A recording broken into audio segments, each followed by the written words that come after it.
So, ayan na nga, yun. Tayo magluto ng laing. Ayan ang laing na masarap mula sa Bicol. Authentic yan na Bicolano dish. Siyempre, Bicolano tayo. So, prepared natin. Maghiwa-hiwa tayo.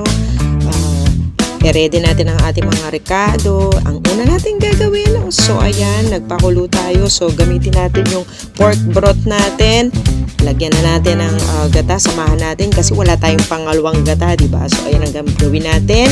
So, maglagay tayo ng luya, sangkotsa natin, yung bawang, yung sibuyas, sangkotsa lang yan. Yan ang authentic na pagluluto ng laing mula sa Bicol.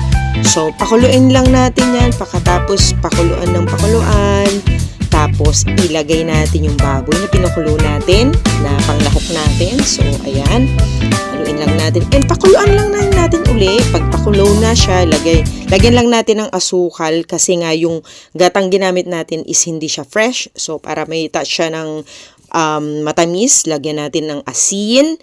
So, pork cubes, paminta, isang kutsa natin yan, tapos pakulaan lang uli, and tansya-tansyahin lang natin, lagay na natin yung yung leaves, yung gabi leaves, tansya-tansya lang niya, pakuluin, and hinaan na natin ang apoy habang pinapakuluan siya. Tapos, lagay na natin yung tangkay. And mahinang apoy na yan habang niluluto. Lagay rin natin yung sili natin na powder.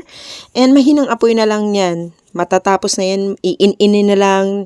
Ilagay natin yung final touch. Onting in-in na lang. And ready to serve na yan. Your laing is ready to your table. Napakasarap niyan. Yum, yum, yum.